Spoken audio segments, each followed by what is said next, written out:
नमस्कार साथियों, आपके अपने YouTube परिवार पर एक बार पुनः आप सभी साथियों का बहुत बहुत स्वागत है।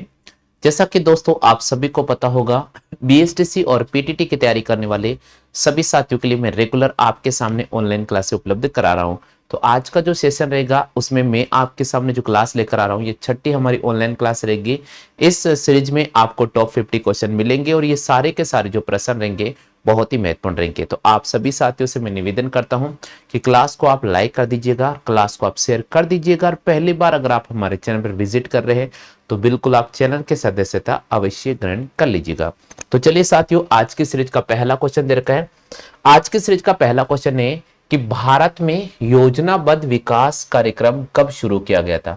यानी भारत में योजनाबद्ध विकास कार्यक्रम निम्नलिखित में से कब शुरू किया गया था। 1950 से 1951 के दौरान, 1951 से 1952 के दौरान, 1954 से 1955 के दौरान और 1957 से 1958 के दौरान। साथियों, अगर आपको इस क्वेश्चन का आंसर आता है तो आप जल्दी से रिस्पॉन्स कर दीजिएगा। आपको अगर इस क्वेश्चन का आंसर आता है तो आप जल्दी से रिस्पॉन्स कर दीजिएगा। हाँ भाई, स्क्रीन पर आपको क्वेश्चन नजर आ रहा है, आप जल्दी से रिस्पॉन्स कर दीजिएगा। साथियों, अगर आपको इस क्वेश्चन का आंसर आ रहा तो बिल्कुल। तो दोस्तों चलते हैं, पहले क्वेश्चन का सही जवाब क्या होगा। दोस्तों क्वेश्चन कह रहा है भारत में योजनाबद्ध तरीके से विकास कार्यक्रम कब शुरू किया गया था। तो भारत में योजनाबद्ध तरीके से विकास कार्यक्रम शुरू किया गया था 1950 से 1951 के दौरान। यहां पर आपको ए ऑप्शन को राइट कर देना होगा। चलते हैं साथियों प्रश्न संख्या 2 की तरफ। प्रश्न संख्या 2 है, शाहपुरा प्रजामंडल की स्थापना निम्नलिखित में से कब की गई थी। हाँ भाई, क्वेश्चन है शाहपुरा प्रजामंडल की स्थापना निम्नलिखित में से कब की गई थी। चार ऑप्शन आपके सामने। पहला ऑप्शन दे रखा है 1934 में, दूसरा ऑप्शन दे रखा है 1936 में, तीसरा ऑप्शन दे रखा है 1938 में और चौथा ऑप्शन दे रखा है 1940 में। बिल्कुल आप जवाब दे दीजिएगा। प्रश्न संख्या 2 आपके सामने स्क्रीन पे चल रहा है। शाहपुरा प्रजामंडल की स्थापना कब की गई थी। तो यहां पर इस क्वेश्चन का हमें सही रिस्पॉन्स करना होगा साथियों 1938 में। शाहपुरा प्रजामंडल की स्थापना 1938 में की गई थी। शाहपुरा प्रजामंडल की स्थापना 1938 में की गई थी। चलते साथियों अगले क्वेश्चन की तरफ। हाँ भैया जी, नेक्स्ट क्वेश्चन आपको स्क्रीन पे चल रहा है। घेर नृत्य राजस्थान के किस क्षेत्र में प्रचलित है। घेर नृत्य राजस्थान के किस क्षेत्र में प्रचलित है। जवाब दो भैया, आंसर क्या होगा।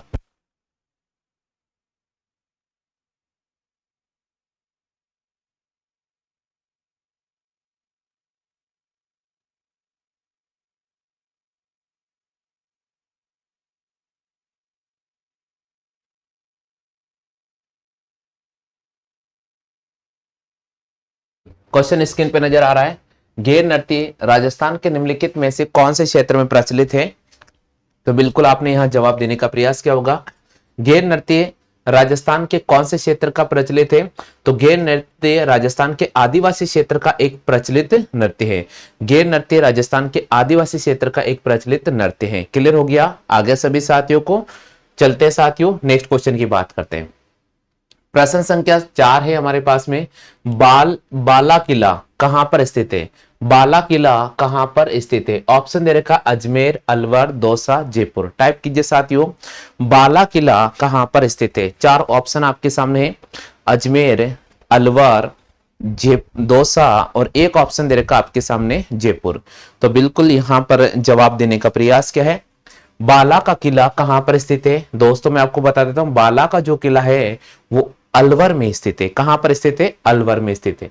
चलते साथियों प्रश्न संख्या 5, तराइन का प्रथम युद्ध कब लड़ा गया था। बिल्कुल जवाब दीजिएगा, तराइन का प्रथम युद्ध कब लड़ा गया था। ऑप्शन नंबर फर्स्ट की मैं बात करता हूं 1901 में।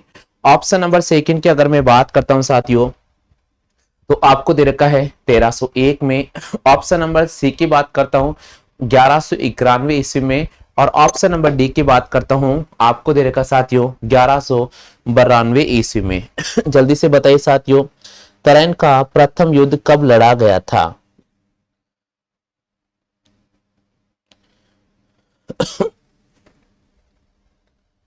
बिल्कुल बिल्कुल जवाब दीजिएगा, तराइन का प्रथम युद्ध निम्नलिखित में से कब लड़ा गया था।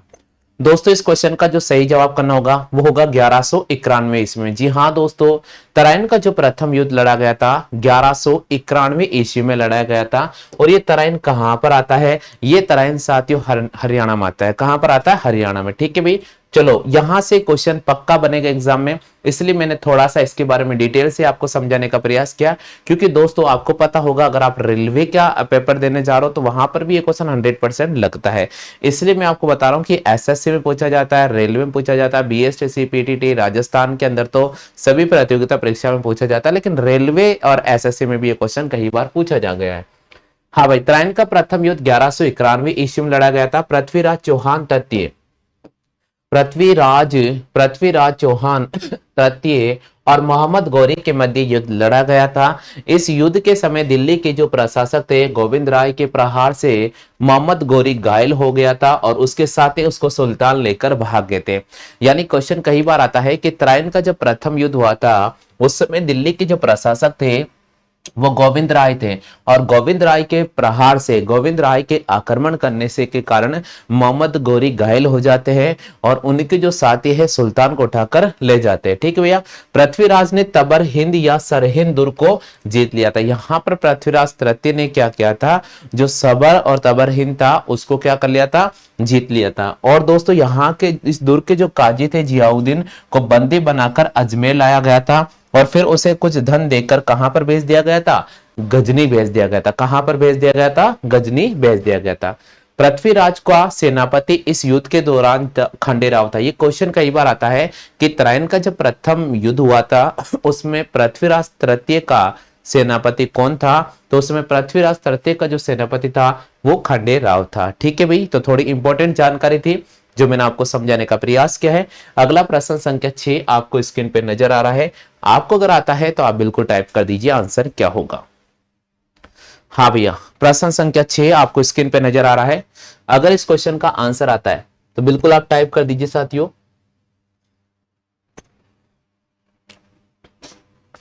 हाँ भाई, अगर आपको इस क्वेश्चन का आंसर आता है तो बिल्कुल आप टाइप कर दीजिएगा। बिल्कुल, क्वेश्चन कह रहा है साथियों आपके सामने कि गरदड़ा सभ्यता कहां पर स्थित है? बूंदी, अजमेर, जोधपुर, करौली।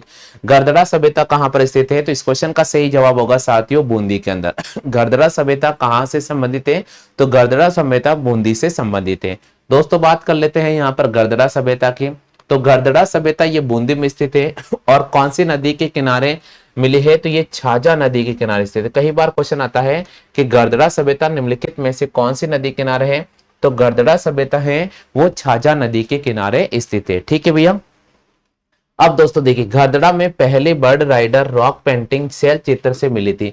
ये बहुत इंपॉर्टेंट है, कई बार क्वेश्चन आता है, कई बार क्वेश्चन आता है कि पहली बर्ड राइडर रॉक पेंटिंग निम्नलिखित में से कौन सी सभ्यता स्थल किनारे के पर मिली थी? तो हमें गरदड़ा को राइट करना होगा। तो यहां लिखा गया है कि गरदड़ा में पहले बर्ड राइडर रॉक पेंटिंग शैल चित्र मिले थे।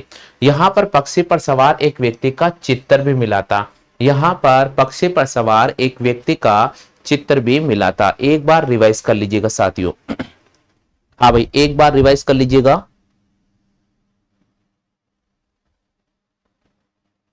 जल्दी से रिवाइज कर लीजिए साथियों,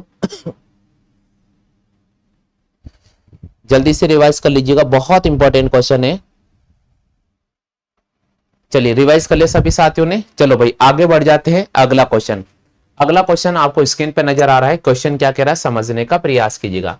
नेक्स्ट क्वेश्चन है, निम्न में से किस सभ्यता से सर्वाधिक कृषि के उपकरण प्राप्त हुए थे? बताओ भाई, ऐसे कौन सी सभ्यता है जहां पर भारत के अंदर सर्वाधिक कृषि के उपकरण प्राप्त हुए थे? चार ऑप्शन आपके सामने चल रहे हैं। ऑप्शन नंबर 1 की मैं बात करता हूं तो आपको दे रखा भागोड़ सभ्यता। ऑप्शन नंबर 2 की अगर मैं बात करता हूं साथियों आपको दे रखा गणेश्वर सभ्यता। ऑप्शन नंबर 3 की मैं बात करता हूं साथियों आपको दे रखा है बालाथल सभ्यता। और ऑप्शन नंबर 4 की अगर मैं बात करूं साथियों तो आपको दे रखा है इनमें से कोई नहीं। हाँ जी भाई, ट्राई कीजिएगा, जल्दी से ट्राई करो साथियों, आंसर क्या होगा?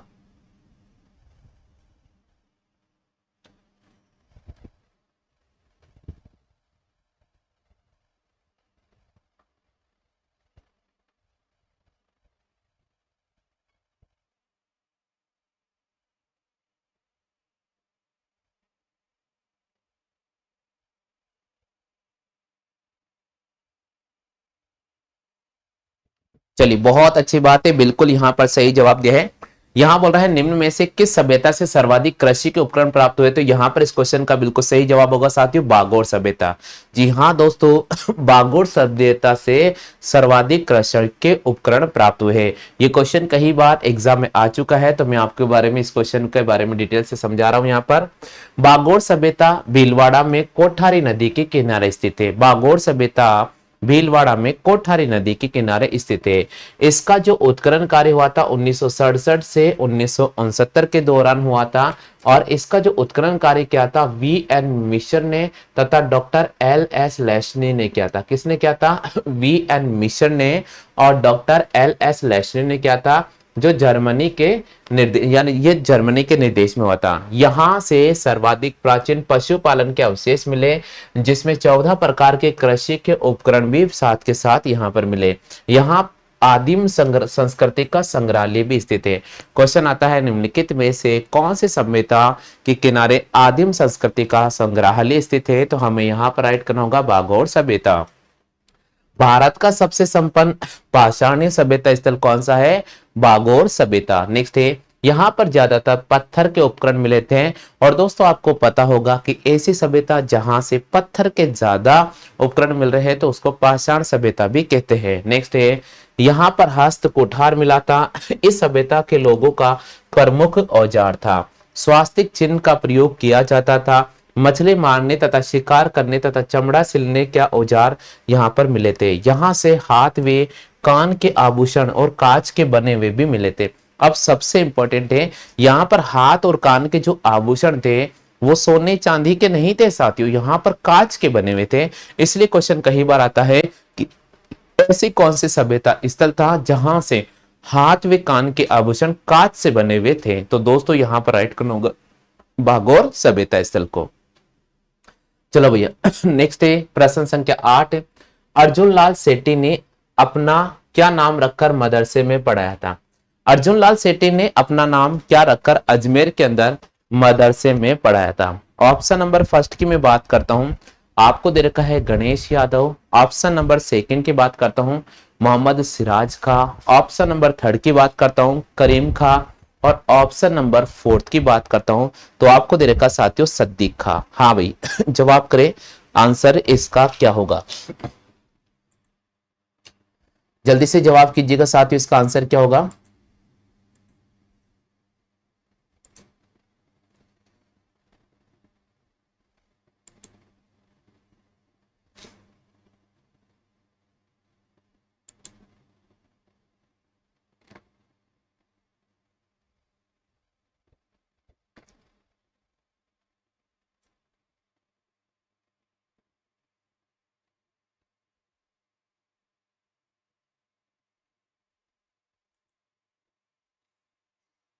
ट्राई करो भैया, जल्दी से आंसर क्या होगा? बिल्कुल दोस्तों, देखिए इस क्वेश्चन का जो सही जवाब होगा वो क्या होगा? आप सभी ने जवाब देने का यहाँ प्रयास तो क्या होगा, लेकिन इस क्वेश्चन का आंसर क्या होगा यहाँ देखिएगा।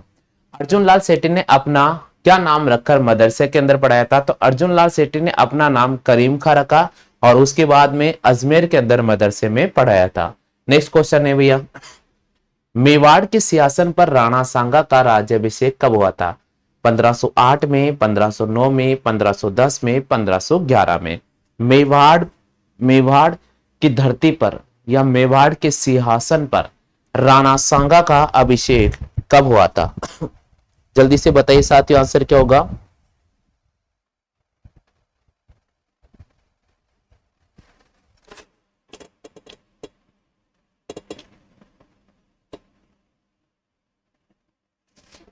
बिल्कुल यहां पर सही जवाब दिया है दोस्तों। इस क्वेश्चन का जो सही आंसर होगा वो होगा साथियों 1510 में। मेवाड़ के सिंहासन पर राणा सांगा का राज्याभिषेक कब हुआ था? 1510 में।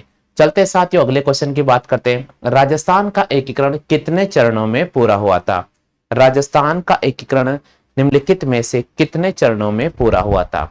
जवाब दीजिएगा साथियों, राजस्थान का एकीकरण निम्नलिखित में से कितने चरणों में पूर्ण हुआ था? ऑप्शन नंबर फर्स्ट आपके सामने रखा है 5, ऑप्शन नंबर सेकंड आपको दे रखा 6, ऑप्शन नंबर थर्ड आपको दे रखा साथियों 7 और ऑप्शन नंबर 4 आपको दे रखा साथियों 8। जल्दी से बताइए साथियों, राजस्थान का एकीकरण निम्नलिखित में से कितने चरणों में कंप्लीट हुआ है?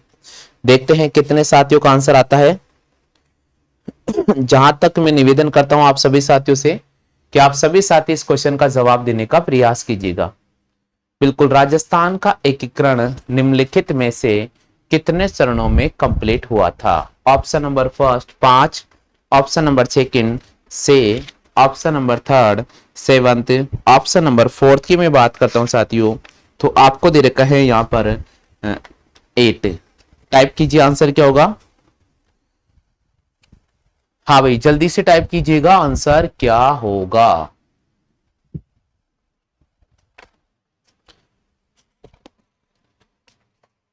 चलिए साथियों, बिल्कुल मैं यहां पर आपको इसके बारे में डिटेल से जानकारी बता देता हूं कि राजस्थान का एकीकरण कैसे हुआ, कैसे नहीं हुआ। बिल्कुल कंप्लीट मैं आपको यहां पर प्रोसेस बताने जा रहा हूं। तो चलिए साथियों, हम बात करते हैं राजस्थान के एकीकरण के। तो राजस्थान का जो एकीकरण हुआ था वो 7 चरणों में कंप्लीट हुआ था। राजस्थान का जो एकीकरण हुआ था वो कितने चरणों में कंप्लीट हुआ है साथियों? 7 चरणों में कंप्लीट हुआ है। चलिए भैया बात करते हैं उन 7 चरणों की। तो यहां से क्वेश्चन क्योंकि एग्जाम में बनने वाला है, तो जब एग्जाम में बनने वाला है तो थोड़ा डिटेल से मैं आपको यहां समझा देता हूं। तो चलिए साथियों लिख लीजिए, राजस्थान के इतिहास का पहला टॉपिक है राजस्थान का एकीकरण। राजस्थान का एकीकरण, क्योंकि यहां से आपका पक्का क्वेश्चन एग्जाम में बनेगा। राजस्थान का एकीकरण, यहां से क्वेश्चन पक्का आपके एग्जाम में बनेगा। तो राजस्थान का एकीकरण बहुत इंपॉर्टेंट टॉपिक है साथियों, और यहां से क्वेश्चन जब पक्का आता ही है तो हम इस क्वेश्चन को पक्का कर लेते हैं। दोस्तों आप सभी को पता होगा, छोटी छोटी बेसिक चीजें आपको याद रखनी है, और उन बेसिक चीजों को पढ़ते हुए हमें बहुत सारी चीजों को सीखना पड़ेगा साथ में। तो राजस्थान का एकीकरण वाला ये क्लास है और इसको मैं पढ़ा रहा हूं। राजस्थान का जो एकीकरण हुआ था वो 7 चरणों में पूरा हुआ था। राजस्थान का जो एकीकरण हुआ था वो 7 चरणों में पूरा हुआ था। सबको याद है ना भैया, राजस्थान का जो एकीकरण हुआ था वो 7 चरणों में पूरा हुआ था। अब दोस्तों राजस्थान का जो एकीकरण हुआ था उसका जो प्रथम चरण था, उसका जो नाम रखा गया था वो रखा गया था साथियों मत्स्य संघ। राजस्थान के एकीकरण का जो प्रथम चरण था उसका जो नाम रखा गया था वो रखा गया था साथियों मत्स्य संघ। अब सुनिएगा साथियों, मत्स्य संघ की बात करें तो राजस्थान के प्रथम चरण का जो एकीकरण हुआ था उसका नाम क्या कर रखा गया था? उसका नाम रखा गया था मत्स्य संघ। क्या रखा गया था? मत्स्य संघ। अब मेरी बात सुनिएगा, अब दोस्तों मेरी बात सुन लीजिएगा, यहां मैं बात कर रहा हूं राजस्थान के एकीकरण के और प्रथम चरण की। तो दोस्तों प्रथम चरण का एकीकरण कब हुआ था? तो प्रथम चरण का जो एकीकरण हुआ था वो 18 मार्च 1948 को हुआ था। प्रथम चरण का एकीकरण कब हुआ था? 18 मार्च 1948 को हुआ था। यानी राजस्थान के प्रथम चरण का जो एकीकरण हुआ था 18 मार्च 1948 को हुआ था। ठीक है भाई, अब सुनिएगा, प्रथम चरण के एकीकरण में कितनी रियासतों को शामिल किया था? यहां से कई बार क्वेश्चन आ जाता है। तो प्रथम चरण का जो एकीकरण हुआ था उसमें 4 रियासतों को शामिल किया था। कितने रियासतों को शामिल किया था साथियों? उसमें 4 रियासतों को शामिल किया गया था। और कितने ठिकानों को शामिल किया गया था? तो आपको ध्यान रखना है साथियों, प्रथम चरण के एकीकरण में एक ठिकाने को शामिल किया था। प्रथम चरण के एकीकरण में एक ठिकाने को शामिल किया गया था। यानी प्रथम चरण का जो एकीकरण हुआ था 18 मार्च 1948 को हुआ था। इसमें 4 रियासतों को शामिल किया गया था और एक ठिकाने को शामिल किया गया था। चलिए भैया हम पढ़ लेते हैं कि वो 4 रियासत कौन कौन सी थी और वो एक ठिकाना कौन सा था। इसका मैं आपको एक ट्रिक बता रहा हूं, वो ट्रिक आपको अच्छी तरह से याद रखना है। वो ट्रिक है साथियों, अब धोख लगाऊं, अब धोख लगाऊं, अब धोख लगाऊं नीम थारे, अब धोख लगाऊं नीम थारे मछली बनकर, अब धोख लगाऊं नीम थारे मछली बनकर। ये अगर आपको याद रह गया तो आप मान के चले कि राजस्थान के प्रथम चरण का जो एकीकरण है वो आपको 100% याद हो जाएगा। बिल्कुल, अब धोख लगाऊं नीम थारे मछली बनकर। अब दोस्तों यहां पर बात करते हैं, आ से यहां पर आ जाएगा हमारे पास में अलवर रियासत, आ से आ जाएगा अलवर रियासत। ब से हमारे पास में आ जाएगा भरतपुर रियासत, ब से हो जाएगा भरतपुर रियासत। दो से हमारे पास आ जाएगा धौलपुर रियासत, दो से हमारे पास आ जाएगा धौलपुर रियासत। और इस क से हमारे पास में आ जाएगा करौली रियासत, इस क से हमारे पास में आ जाएगा करौली रियासत। यानी राजस्थान के एकीकरण में प्रथम चरण का जो एकीकरण था उसमें 4 रियासतों का एकीकरण किया गया था। और वो जो 4 रियासतें थी वो कौन कौन सी थी? अलवर, भरतपुर, धौलपुर और करौली। अब दोस्तों हमारे पास में और क्या बच गया? अब ठिकाने की बात करते हैं। तो यहाँ जो नीम नजर आ रहा है वो जो ठिकाना था वो ठिकाना था नीमराना, वो जो ठिकाना था वो था साथियों नीमराना। बिल्कुल, राजस्थान के प्रथम चरण का जो एकीकरण हुआ था उसमें 4 रियासतों को शामिल किया गया था और साथ में एक ठिकाने को शामिल किया गया था। और अगर मैं उस ठिकाने की बात कर लूं तो वह ठिकाना था साथियों नीमराना ठिकाना। कौन सा ठिकाना था साथियों? नीमराना ठिकाना। हाँ भाई, यहां तक सभी की क्लियर हो चुका है? यहां तक सभी साथियों क्लियर हो चुका है तो जल्दी से कमेंट बॉक्स में यस लिख दीजिए। ठीक है भाई अब आगे बढ़ते हैं। अब दोस्तों प्रथम चरण का जब एकीकरण हुआ था उसकी राजधानी किसको बनाया गया था? यहां से भी क्वेश्चन उठ सकता है। तो प्रथम चरण का जब एकीकरण हुआ था उसकी राजधानी बनाया गया था अलवर को। प्रथम चरण का एकीकरण जब हुआ था उसकी राजधानी किसको बनाया गया था? अलवर को बनाया गया था। क्वेश्चन कई बार इंपॉर्टेंट है कि प्रथम चरण का जब एकीकरण हुआ था उसकी राजधानी निम्नलिखित में से किसको बनाया गया था? तो प्रथम चरण का जब एकीकरण हुआ था उसकी जो राजधानी बनाया गया था वो अलवर को बनाया गया था। किसको बनाया गया था साथियों? अलवर को बनाया गया था। ठीक है भाई, क्लियर हो चुका है? तो यहां मैंने लिख दिया आपके सामने अलवर। अब दोस्तों अगर मैं बात करता हूं राज प्रमुख का पद किनको दिया गया था तो प्रथम चरण का जब एकीकरण हुआ था उसमें राज प्रमुख का पद उदय भान सिंह को दिया गया था। किसको दिया गया था साथियों? उदय भान सिंह को दिया गया था। प्रथम चरण का एकीकरण हुआ था उसमें राज प्रमुख का पद उदय भान सिंह को दिया गया था जो धौलपुर रियासत के शासक थे। उपराज प्रमुख की बात करता हूं, उपराज प्रमुख की बात करूं तो वो थे साथियों गणेश पाल, हाँ यादव, गणेश पाल यादव था। एक मिनट रुको, गणेश पाल यादव नहीं, गणेश पाल देव, गणेश पाल देव करौली, गणेश पाल देव करौली रियासत, करौली रियासत। एक बार आप यहां तक देख लीजिए, मैं थोड़ा छोटा कर देता हूं। हाँ भाई एक बार यहां तक देख लीजिएगा, पहले एक बार इसको आप नोट कर लो, यहां तक इसको आप नोट कर लीजिएगा। हाँ भाई जल्दी से नोट कर लो यहां तक।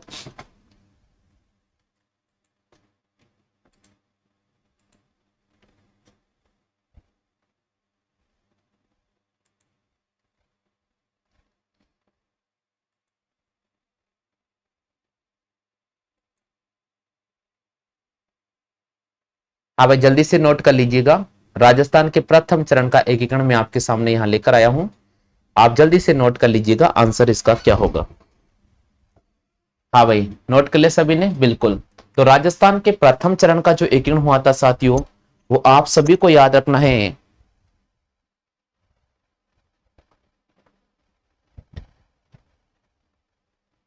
बिल्कुल आप सभी साथियों को याद रखना है, राजस्थान का प्रथम चरण का एकीकरण हुआ था वो 18 मार्च 1948 को हुआ था। कब हुआ था साथियों? 18 मार्च 1948 को। पहला पॉइंट तो आपको याद रखना है कि राजस्थान के प्रथम चरण का जो एकीकरण हुआ था 18 मार्च 1948 को हुआ था। इसमें 4 रियासतें और एक ठिकाने को शामिल किया गया था। इसमें राजधानी का जो दर्जा दिया गया था वो किसको दिया गया था? इसमें जो राजधानी का दर्जा दिया गया था वो अलवर को रखा गया था। राज प्रमुख का पद किनको दिया गया था? तो राज प्रमुख का पद उदयभान सिंह को दिया गया था, धौलपुर रियासत के तत्कालीन शासक थे।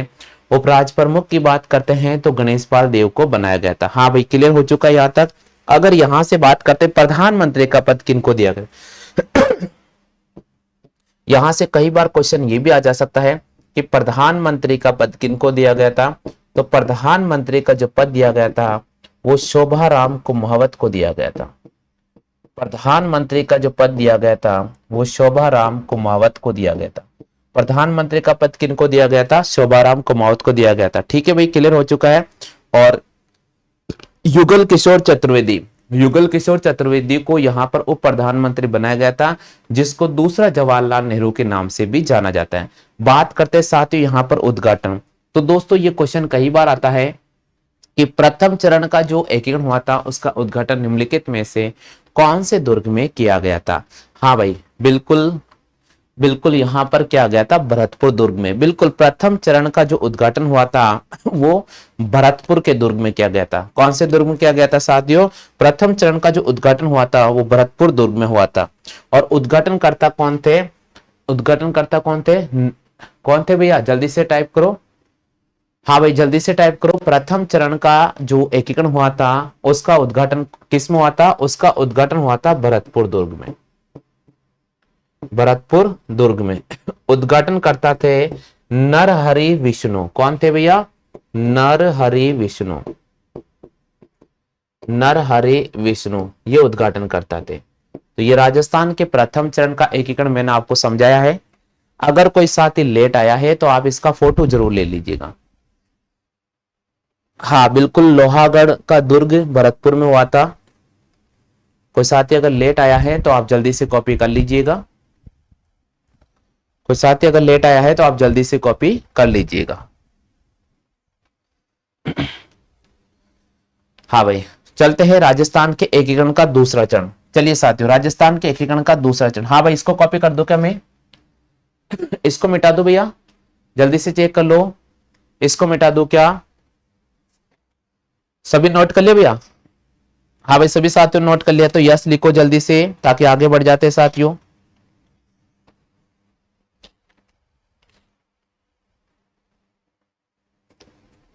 चलो भाई आगे बढ़ जाते हैं राजस्थान के दूसरे चरण का एकीकरण। चलो भाई राजस्थान के दूसरे चरण का एकीकरण।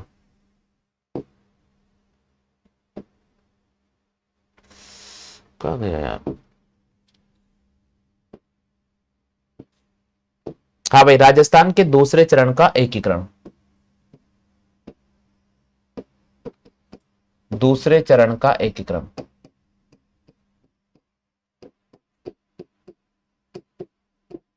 राजस्थान के दूसरे चरण का एकीकरण। दोस्तों पहला चरण का जो एकीकरण हुआ था वो 18 मार्च 1948 को हुआ था, और दूसरा चरण का जो एकीकरण हुआ था वो हुआ था साथियों 25 मार्च 1948, 25 मार्च 1948। और इसका जो नाम रखा गया था वो रखा गया था साथियों पूर्व राजस्थान। इसका जो नाम रखा गया था वो रखा गया था साथियों पूर्व राजस्थान। क्या रखा गया था, पूर्व राजस्थान। दोस्तों इस एकीकरण की मैं बात करता हूं तो यहां से क्वेश्चन बहुत इंपॉर्टेंट है यहां से क्वेश्चन बहुत इंपॉर्टेंट है। इस एकीकरण के दौरान 9 तो रियासत थी और एक ठिकाने को शामिल किया। तो इस एकीकरण के दौरान 9 रियासत, 9 रियासत वे एक ठिकाने को, इस एकीकरण के दौरान 9 रियासत वे एक ठिकाने को शामिल किया। अब वो 9 रियासत कौन कौन सी है उनके बारे में आपको यहां पर बताने जा रहा हूं। वो 9 रियासत कौन कौन सी है समझने का प्रयास कर लीजिए। इसका ट्रिक है साथियों कि डूंजा बाबू ने, इसका ट्रिक है डूंजा बाबू ने, डूंजा बाबू ने कोफ्ता खाया, कोफ्ता खाया किशनगढ़ के कुशलगढ़ ठिकाने पर, किशनगढ़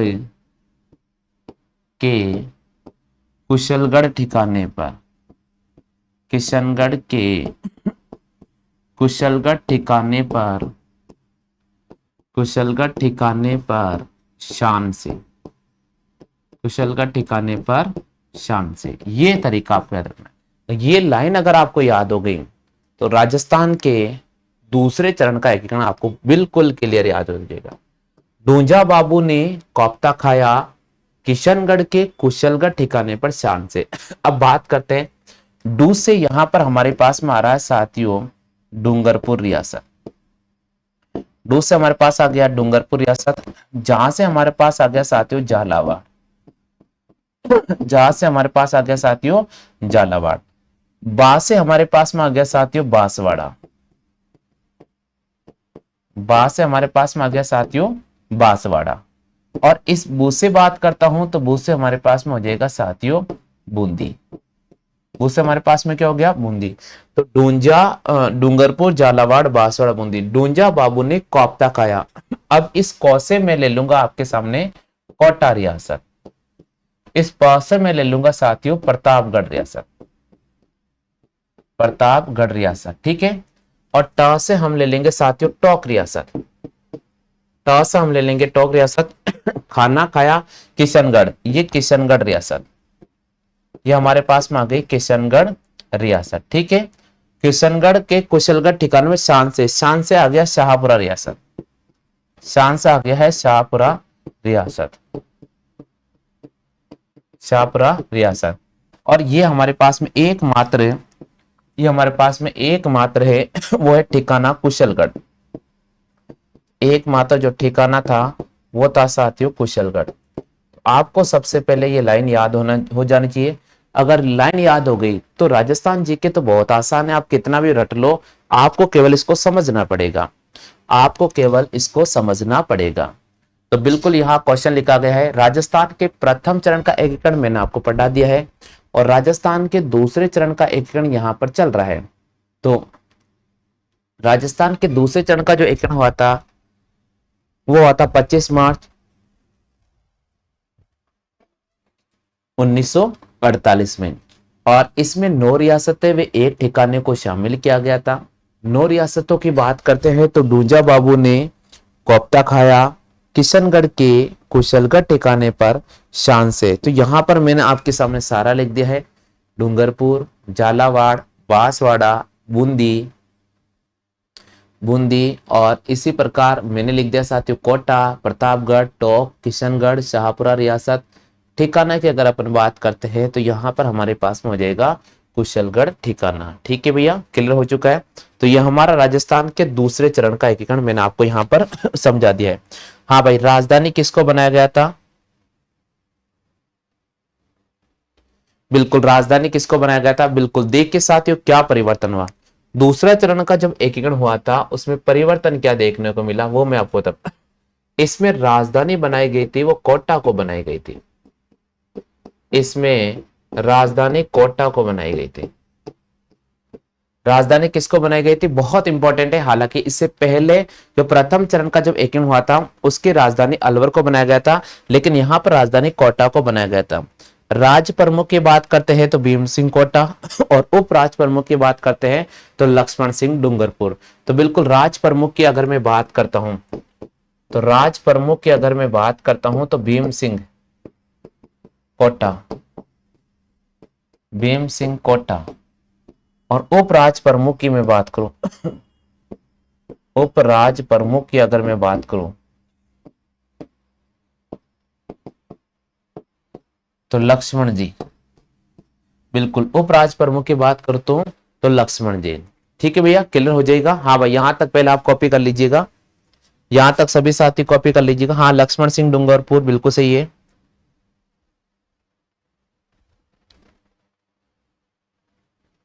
बिल्कुल, दूसरे चरण का एकीकरण का दुर्ग कहां पर हुआ था?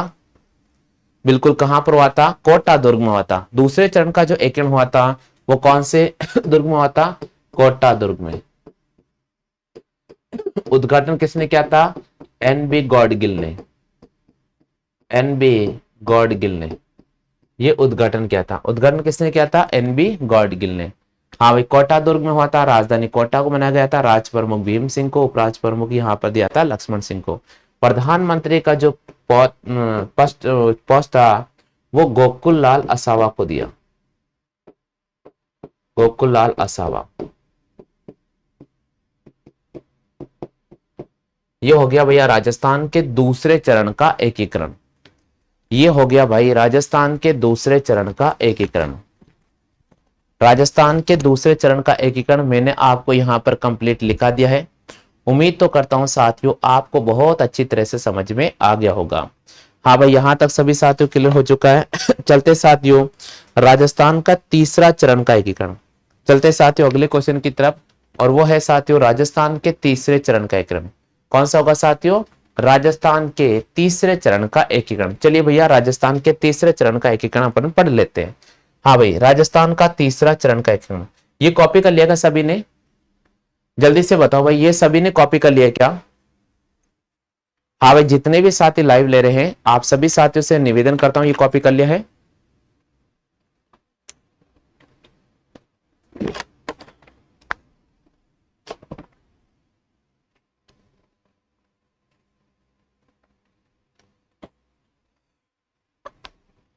कॉपी कर लिया तो यस लिखो भाई, आगे भी तो बढ़ना है, आगे बढ़ना है, यस लिखो कॉपी कर लिया तो।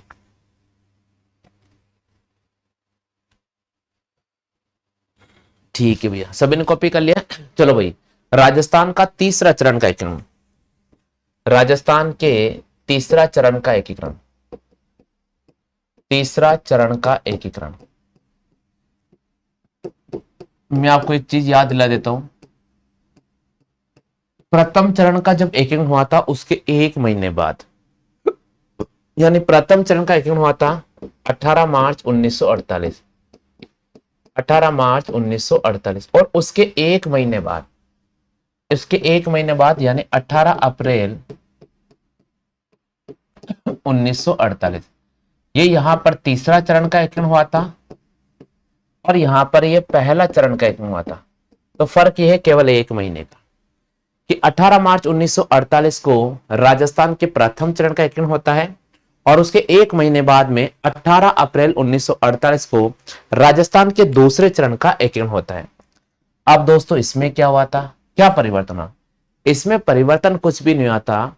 जो राजस्थान का दूसरा चरण का एकीकरण हो चुका था उसमें एक रियासत को शामिल किया था और वो थी उदयपुर रियासत। तो मैं यहां लिखूंगा इसको समझाने के लिए, दूसरे चरण में, दूसरे चरण के एकीकरण में, दूसरे चरण के एकीकरण में उदयपुर रियासत को शामिल किया, उदयपुर रियासत को शामिल किया। दूसरा चरण का जो एकीकरण था उसमें उदयपुर रियासत को शामिल कर लिया और राजस्थान का तीसरा चरण कंप्लीट हो गया। अब राजधानी किसको बनाया गया था? तो राजधानी यहां उदयपुर को बनाया गया था। राजधानी किसको बनाया गया था? तो राजधानी का सौभाग्य यहां पर उदयपुर को मिल गया। पहले राजधानी कौन सी थी? कोटा, और उससे पहले कौन सी थी? अलवर।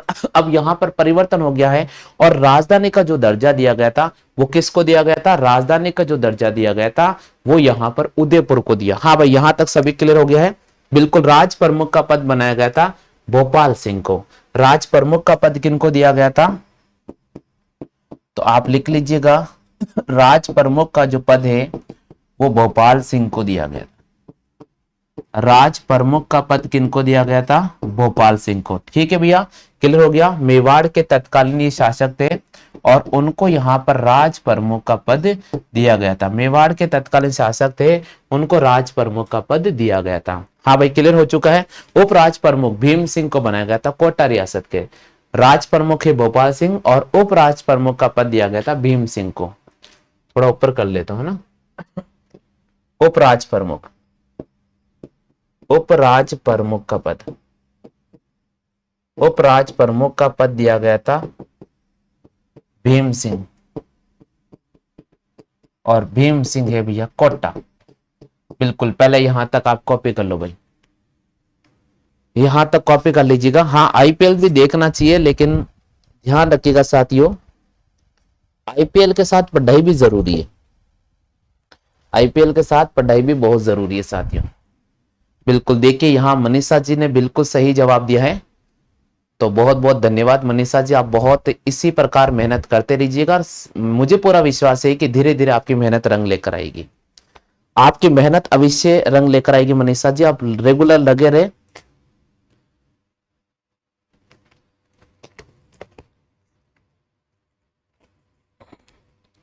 हाँ भाई, क्लियर हो गया यहां तक? सभी साथियों ने कॉपी कर लिया है?